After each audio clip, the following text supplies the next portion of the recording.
guys, welcome back. Today I'm doing a book chat for Godsgrave. I mean, you already knew that because of the title, but big reveal, Joshana.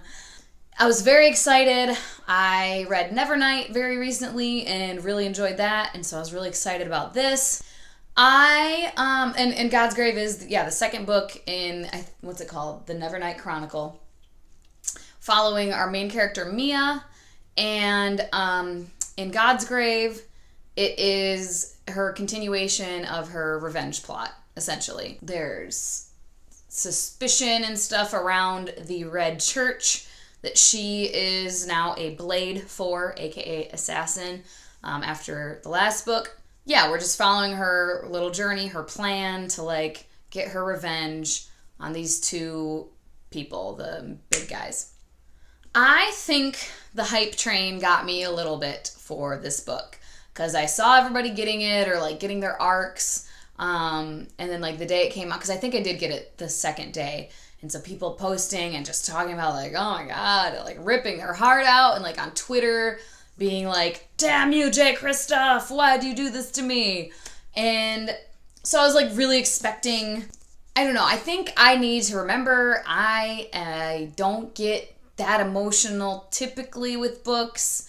I really only can say that I've had a genuine book hangover a couple of times. And yeah, I don't want to say I was let down because I liked it a lot. But I think I ended up, initially on Goodreads I said 4 stars. I think I'm going to go with 3.75 Pushinicorns for Godsgrave. Maybe 4. I don't know. I'm torn.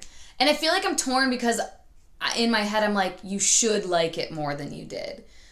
Everybody's expecting you to like it more, or expecting everybody to like it more.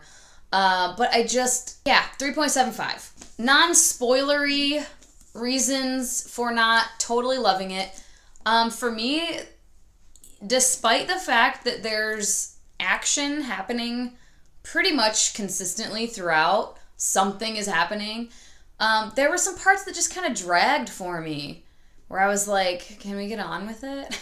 Yeah, her part of her journey in the middle, where it's kind of the lead up to the end part, it just kind of felt tedious at times. Not terribly. It's not it took me forever to read this or anything, but there's parts where I was kind of not that into it. And the romance happening here, I did not get. I can't really talk about it without spoiling.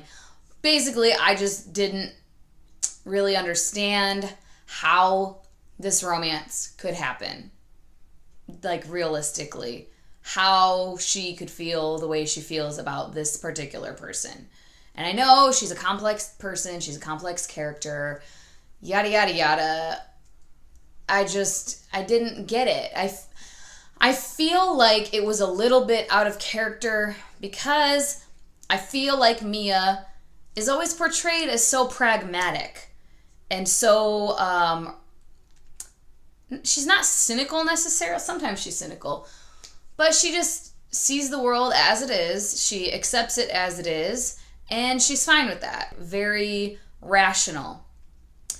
And it just seemed out of character that part of her was overshadowed by these feelings she had. There's things that happen at the end. There's a reveal of something that happens at the end that very soon before. It wasn't a huge reveal for me because I was waiting for that reveal. I was just waiting for that to be oh, here's the thing. And I'm trying to be really vague here because I don't want to be spoilery. And then even a few pages or a page or two before the reveal happened, it was laid out for you. And I was oh, okay, here it is. This is what's going to happen. And then some things that happened at the end that I guess were supposed to be, there was one reveal at the end that I was oh shit. Didn't see that one coming, but it wasn't gasp, oh my god. I was just oh shit. and it made sense after it was real. Like, oh, well, that makes sense, I guess. And then the very ending, it just didn't rip my heart out. I just was kind of like, oh, okay, this stuff's happening. And I think the hype train, like I was expecting like earth shattering, oh my God. And maybe because I was expecting it, it was like lessened a little bit for me. And then I feel like Mia, I'm like always shaking the books around. I feel like Mia is similar to Aelin for me from Throne of Glass in the fact that I know she's going to wiggle her way out of everything.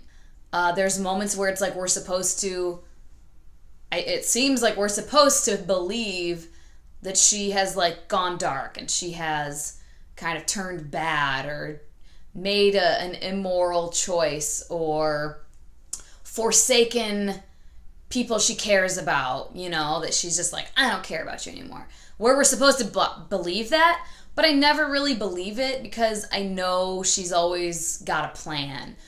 Interrupted again. Where was I? Oh yeah, there's always a plan. And a lot of the time, like, you go the whole book and at the end you find out that the whole time she was like secretly making this plan, but like nobody had any idea about it. Or like we didn't have any idea about it. But I just know it's always there. Like I always know she's going to wiggle her way out. She's not going to have to do the thing that you think she's going to have to do that's terrible and bad. She's going to find a way out of it. She has a plan.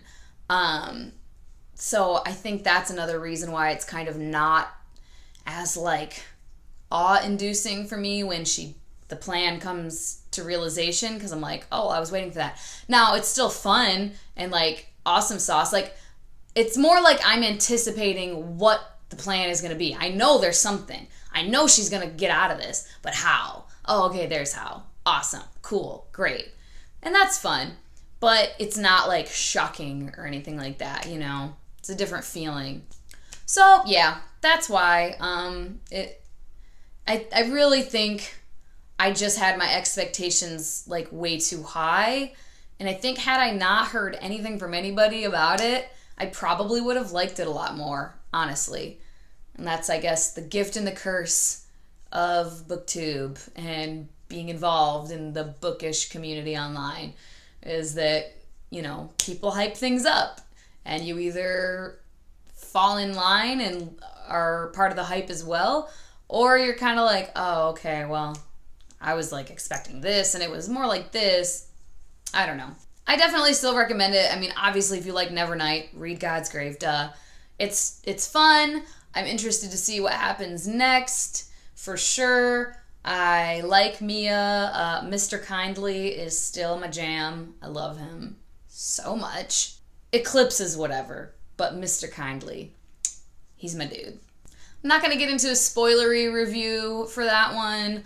I just want to talk about it kind of briefly. Hopefully I was vague enough and didn't like spoil anything for anybody or allude to anything too much for anybody. As always, thank you so much for your time, guys. Thanks for watching. Check out my links below for social media, and I will talk to you next time. Bye-bye.